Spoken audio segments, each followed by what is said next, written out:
Hello నమస్తే welcome to HM TV to the point.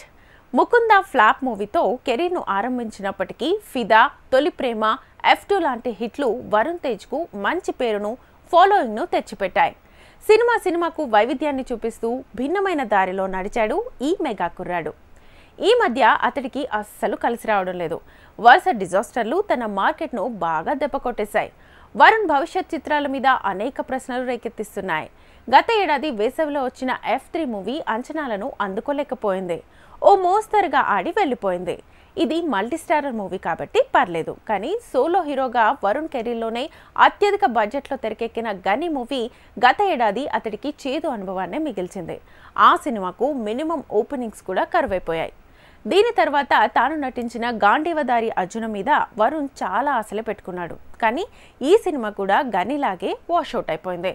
Box office దగ్గర minimum ఎఫెక్ట్ని కూడా చూపించలేకపోయింది ఈ సినిమా. వరుణ్ మార్కెట్ ఇంత వీకా అన్న సందేహాలు కూడా కలుగుతున్నాయి. వరుసగా 2 చిత్రాలు డిజాస్టర్స్ కావడం, వాటికి కనీసం ఓపెనింగ్స్ కూడా లేకపోవడం వరుణ్ బాక్సాఫీస్ సత్తాను ప్రశ్నార్థకం చేసేవే. అయితే ఇప్పటికే అతను కమిట్ అయిన 2 సినిమాలు పెద్ద బడ్జెట్లో తెరకెక్కుతున్నాయి. ఆపరేషన్ వ్యాలంటైన్ పేరుతో అతను హిందీ, తెలుగు బైలింగువల్ మూవీ చేస్తున్న విషయం తెలిసిందే. దీంతో పాటు కరుణ్ కుమార్ దర్శకత్వంలో చేస్తున్న పాన్ ఇండియా మూవీ మట్కా కూడా పెద్ద బడ్జెట్ సినిమా అనేది చెప్పొచ్చు. వీటి మీద భారీ పెట్టుబడులు పెడుతున్న నిర్మాతలకు గని, గాంధీవదారి అర్జున్ ఫలితాలు కంగారు పెడుతున్నాయి.